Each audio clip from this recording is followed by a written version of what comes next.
Et l'artiste que je suis ressent les émotions. Et c'est à tous les niveaux. On a parlé de... Je vous entendais parler tout à l'heure de terre légalement acquise ou je ne sais quoi. Et c'est amusant parce que la terre, elle est à tout le monde. On est dessus. Et là, je voudrais citer quand même l'exemple de ce qui se passe aussi en Martinique. C'est quelque chose d'incroyable. C'est que vous avez là-bas des gens, des béquets, on les appelle, qui possèdent encore plus de 80% de cette île. Vous vous rendez compte, on est en France, aujourd'hui, ils ont traversé toutes les époques, la droite, la gauche, les monarchies. Je dirais qu'il y a M. Ayotte, par exemple, qui est l'un des plus gros propriétaires. Il est juif d'origine, j'y peux rien. J'aurais préféré qu'il soit musulman ou chrétien, mais bon, il est juif, sa mère, son père, enfin, et donc, lui, ils se marient entre eux depuis, ils sont devenus une des plus grandes fortunes de France.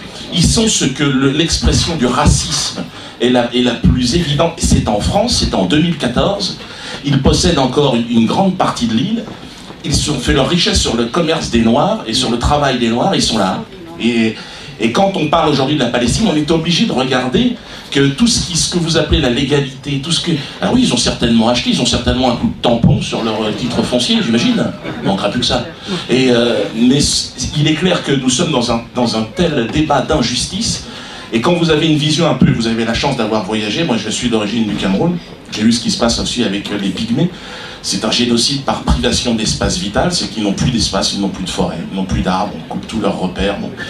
Et c'est clair que ce débat sur la Palestine, on se focalise dessus aujourd'hui, mais ça concerne le monde entier. Et en France, ce qui se passe en Martinique, avec ces béquets, je vous assure que le béquet, c'est le sioniste des Antilles. Et il est encore là, arrogant. Il a traversé, contrairement à son homologue nazi, le béquet a mieux géré l'après-génocide. C'est le concept du génocide sans conséquence. Tu as génocidé, mais bon, allez, file, c'est pas grave.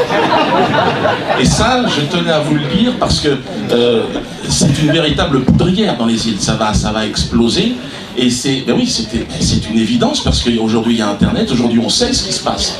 Et ces béquets, d'ailleurs, aucun parti politique, ni de droite, de gauche, ce sont des nazis qui sont là-bas. C'est-à-dire ils ont eu toute leur richesse, c'est la traite des Noirs, c'est le travail des Noirs. Ils sont là, ils sont propriétaires de tout se passe bien, aucun problème. Et alors, ils sont au François Hollande, ça va. Tout le monde est parti, la droite, la gauche. Ils ont même financé certainement des associations antiracistes. Oui. C'est pour ça quand le malin, et là c'est un laboratoire extraordinaire à Martinique, quand vous voyez la force du malin et de la malice, et que là je rejoins ce qu'a dit Laurent, c'est que la politique c'est fini, c'est terminé, c'est entièrement gangréné de l'intérieur. C'est-à-dire que ce sont ces gens-là qui nous parlent de droits de l'homme. Ce sont des béquets. Et moi, les béquets, ce sont les sionistes de la France. Eux, ce sont les pires que l'histoire ait pu. Dans l'histoire, quand vous allez comprendre ce qui se passe avec eux, vous allez vous dire, mais c'est pas possible. Ils ont fait venir des Africains, ils les ont fait travailler pendant 400 ans. Ils se sont enrichis et aujourd'hui, ils ont une fortune, ils sont encore propriétaires de l'île. Et ils se marient entre eux. Qu'est-ce que c'est que cette histoire? Alors, moi, j'ai choisi d'en rire et de faire faire des sketchs là-dessus. Mais je sais, pour m'être fait agresser par des sionistes sur le sol martiniquais, quand c'était par eux que je me suis fait agresser.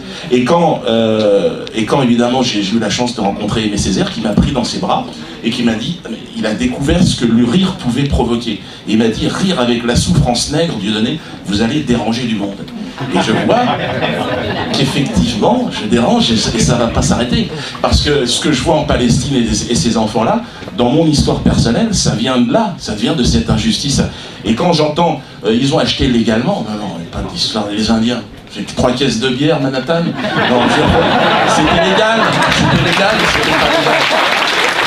Rien n'est légal, rien n'est légal. Rien n'est légal quand il s'agit de l'espace de vie des gens. Il n'y a aucune légalité.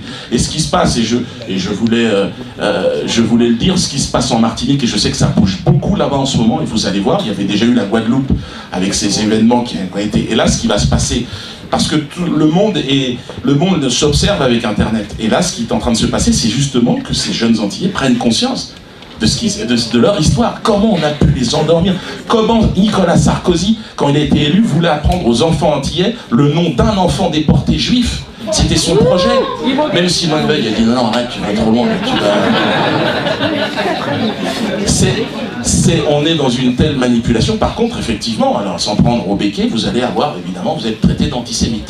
C'est pour ça que je parlais tout à l'heure, est-ce qu'un esclave est fatalement antisémite quand son maître est juif? C'est une question qu'on peut se poser.